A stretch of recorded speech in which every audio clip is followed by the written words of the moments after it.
తమవారు మనం ఈ సృష్టిలో జీవించున్నంత వరకు మన దగ్గర అన్నీ ఉంటాయి. మన ధనం, సుఖ సంపదలు, మన మిత్రులు, మన కుటుంబం, ఈ సమాజం, ఇవన్నీ మనతో పాటే ఉంటాయి.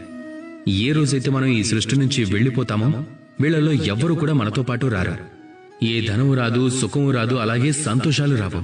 ఇక్కడ జనం, ఈ సమాజం, ఇవన్నీ కూడా కేవలం శ్మశానం వరకు మాత్రమే మీతో పాటు వస్తాయి.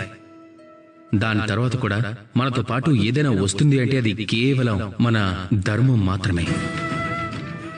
అలాగే ఈ సృష్టిలో మనం తెచ్చుకున్న పేరు కూడా మనతో వస్తుంది. అది కేవలం మీ కర్మల ద్వారానే వస్తుంది.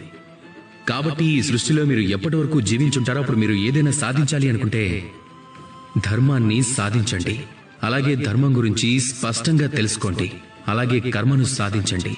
అదే మీ భూతకాలం అవుతుంది. అదే మీ భవిష్యత్తు అవుతుంది.